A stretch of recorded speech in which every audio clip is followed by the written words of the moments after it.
Res, em dic Guillem Escritxe, jo sóc nascut a Barcelona, però a la meva adolescència vaig viure aquí a Berga. Soc dibuixant, ara actualment estic acabant un còmic que precisament va de ciclisme.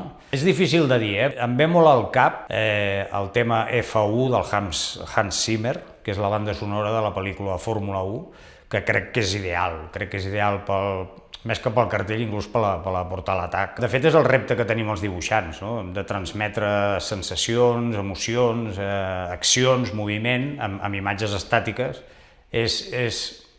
O sigui, al final el dibuix és com un vehicle per portar la gent a pensar en la festa i a pensar en totes les sensacions que transmet. No? El foc, la goma cremada, la suor.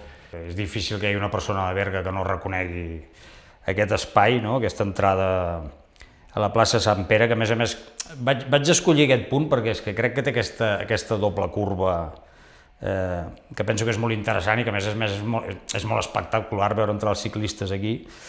El més difícil d'aquest dibuix és transmetre la velocitat amb una imatge estàtica, no? Que és una mica el repte que tenim sempre els dibuixants de còmics, no? Que és transmetre dinamisme i acció amb imatges aturades. No? A mi el que m'agradaria és que aquesta imatge s'integrés, que fos una cosa més, un element més, no? Dels molts que hi ha, que potser passat el temps puguis veure un tros de cartell mig arrencat de la paret o que puguis veure aquesta imatge descontextualitzada en el temps o en l'espai i que et recordi, no? Que et faci pensar, hòstia, això és la portar a l'atac.